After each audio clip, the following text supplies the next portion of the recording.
What's shaking? Hey, I'm Rick Jordan. Today, we're going all in. Today, I'm coming in hot because I got my espresso with me. And I'm really excited about this. I love pumping up with an espresso every morning. And there's something that happened last week. I was actually filming a TV program with a bunch of really cool people, David Meltzer and his crew. It's called 2 Minute Drill. And the show is a pitch show. It's not a funding show like Shark Tank is, but the format's kind of similar. I was a guest judge in many different episodes. And what was really awesome about this is on every single show, there was always either a pro athlete or a celebrity that was also one of the judges. And I had just an amazing time, met a lot of really awesome people, made new connections. And one of the things that really drove me home was this one dude, Austin Eckler. Austin is a pro football player, a running back for the Los Angeles Chargers. And I mean, he's well known in the NFL, just an amazing player. It was really fun watching him because his look on his face as we were listening to these pitches. I mean, you know me, I've got a lot of huge facial expressions, a lot of movement, right? But this dude, you could tell how he plays the game because his face was just so serious and intently listening the whole time. To the point to where they had to do reaction shots of him after, just because his face was literally stuck like freeze frame in a lot of these shows, just because he was so intently listening and wanting to catch every single word. It was really cool. And you could show how his devotion to what's going on in the moment, at least on the show, would also be the same thing as when he's playing on the field. You know, just his intensity was insane to me. It was awesome. So I love this because I pick up things from other people when I look at them and they inspire me, right?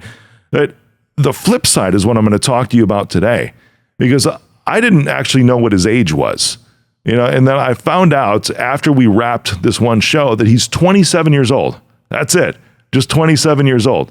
And of course, the dude's making millions of dollars. He's an awesome individual. We're going to connect afterwards. We swap numbers and everything. But after the show, we're out of the studio and we're just talking in like the common area. And he comes out, he's like, dude, tell me about you. He's like, you got kids, you know, he's like, how long you been in business? You know, what do you like to do? Do you play sports? All these other things. And then he's like, what's your biggest financial tip for me? It's like, excuse me? And it's like, not that I'm not doing well, right? But you look at pro athletes and they're making literally millions of dollars a year, right? Just lots and lots of money. And of course, that means that there's a lot more to manage. There has to be a lot more discipline or intensity, as you could see in his face, in order to maintain those dollars, because there's so many athletes, there's so many even that are like in the military or anything, or even winners of the lottery. As soon as they win and that cash flow stops, they end up going broke because they don't know how to manage that money. You know, they've got this huge influx and they buy all the cars, all the watches and everything. And this dude, Austin, was just so down to earth. It was incredible.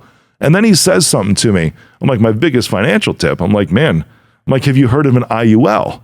And I'm like, I just put this in place too. He's like, I just put mine in place last year. He's like, I locked in at like 11.5%. He gets all excited. You know, I'm like, I locked in at like 11.34. So we're like right there, brother. I'm like, it's amazing, right? You never lose money on this thing. And it makes you millions in years to come because it just sits there.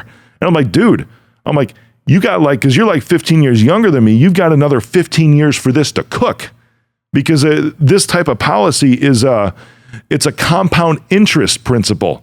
So the longer that it can sit there, the more it builds upon itself. And another 15 years means that he will, in essence, have like 4 times the amount of money that I could have being 42 years old.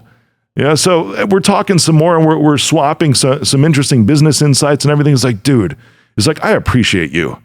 I love getting around people who are older than me, like one generation above me, so I can hear all the experience and amazing things that they've done in order to get where they're at and what they even see for the next 20 years of their life.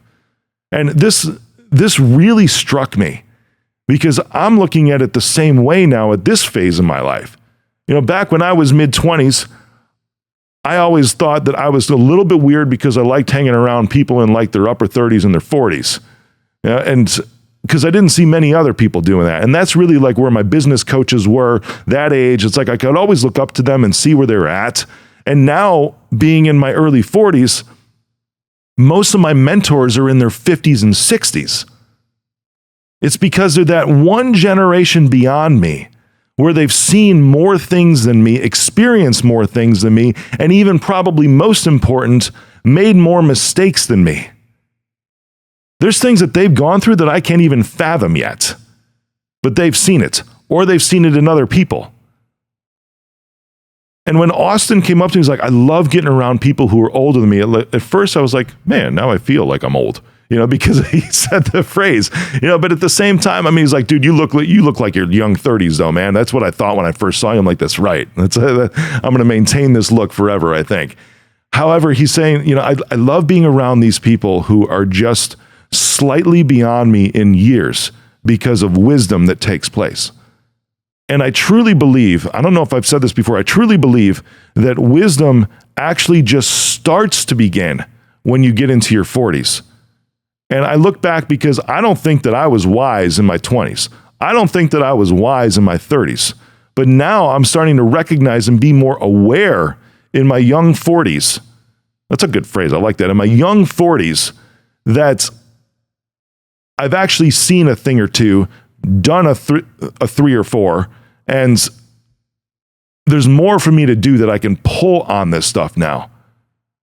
Because if you're in your 20s, that's a time to just try a bunch of different things, multiple things. And Austin, I mean, he's dumping money into a restaurant. He's dumping money into another TV show. He's investing in like 9 or 10 different things to try to dip his hands in all these things, because pro football, or any sport for that matter, is not a lifelong thing, right? When you're actually a player on the field. So now I'm looking at this, and I've always had this mindset that your 20s is a time period to just try everything you possibly can.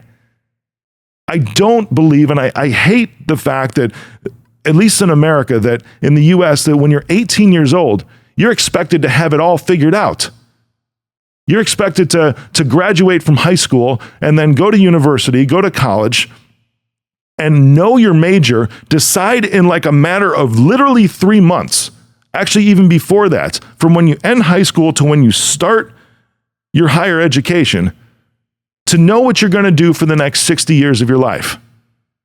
And not to mention, all of a sudden, hey, you're a legal adult.